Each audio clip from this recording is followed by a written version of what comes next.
Alright, so we're going to do something a little bit different today. Today we're going to look at this knife from start to finish right here on the brisket block. This is the Drop Force Survivalist with, see if this is on camera here.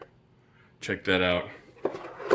With this new, oh man, I fell in love with this thing when I was at Smoky Mountain this past, I think it was October, for the competition. So let's check out the specs here. Here we go. Let's see, we got 52-100 steel, 8-inch blade length, 13 inches overall, 15.5. Let's just call that a pound of awesome knife there. All right. So you got this molded handle now, whereas before it was kind of like just an emptiness here. There was nothing there, just like a gap there. Little scooped out thing. Oh man, this thing is awesome. Check it out, 52-100 high carbon steel. It feels really good. The other one, I like the idea of it, but it didn't feel as good in hand as this one does. And this one's got these new little handle grips here. This thing just feels like, ugh. So, without further ado, let's prepare this brisket, shall we? Because I'm in a hurry. All right, check that out. So we got about 10-pound brisket. I think it's 11 pounds of brisket here. Where's my hand off? All right. Well, even with that, so my hand's kind of wet and greasy right now from that brisket, just getting kind of oily with the fat and stuff. Well, first, before we get violent, let's just see what kind of cutting it does. So there you go.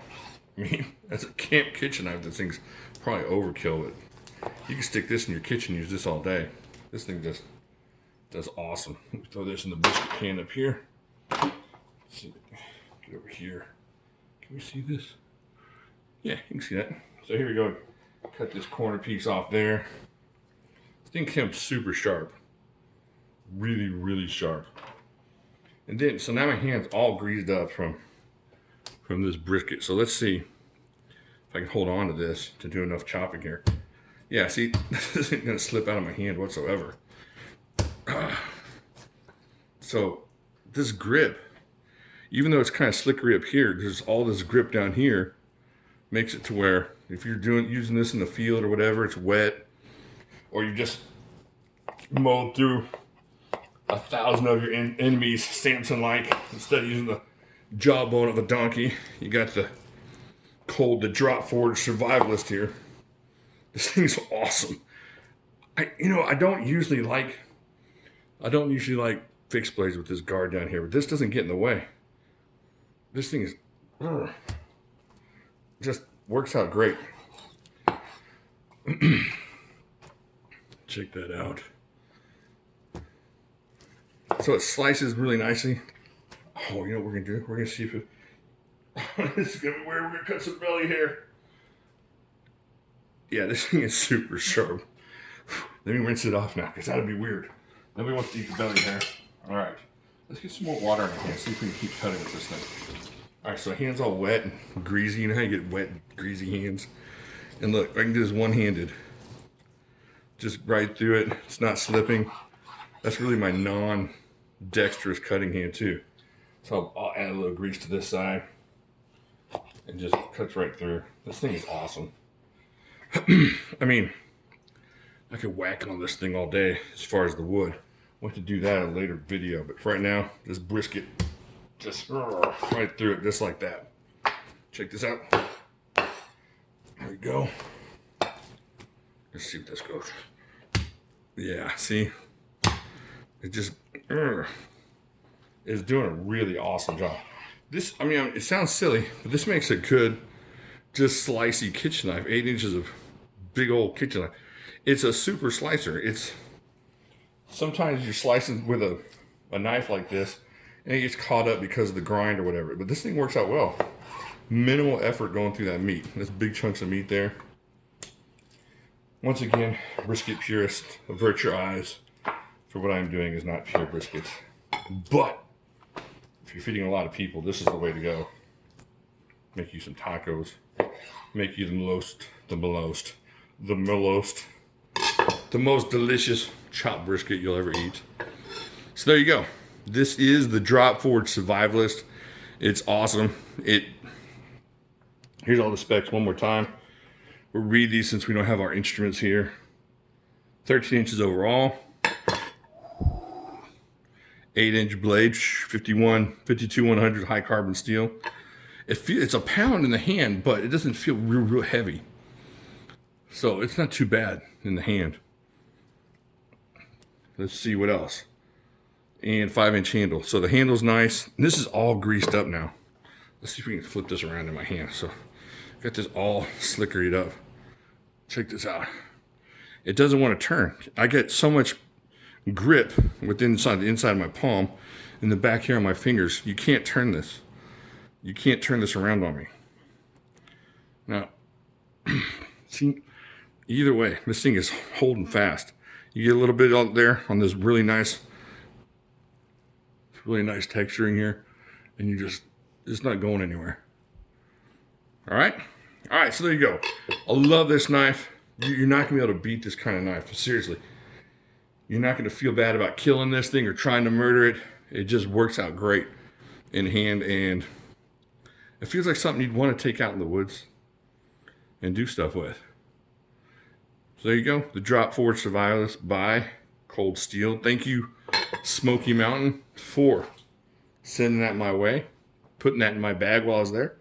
Okay, so we had a look at the Drop Forward Survivalist over there in the kitchen. Saw what I did to the brisket. Just going to go through a couple of things. This is the next knife that I'm going to have on my table today. I don't know when these videos are come out, but I already did another knife video where I had to come back so that I could look at the sheath. So this is the Cold Steel Drop Forward Survivalist. Just an awesome knife. Just so awesome. If y'all ever had the regular the other Drop Forward knives that don't have this extra grip that they put on this year, you're missing out on this one, because that extra grip really sold me. And it sold me when I was in the store that I knew automatically that I wanted this. Just awesome blade. I'm not going to go over all the specs again. Well, I'll show them to you one more time just in case you're still looking at the specs. There you go. There's the box specs there. Check that out. In hand, this thing's an awesome chopper. Just devastating. Just something you're going to want to take out in the woods with you.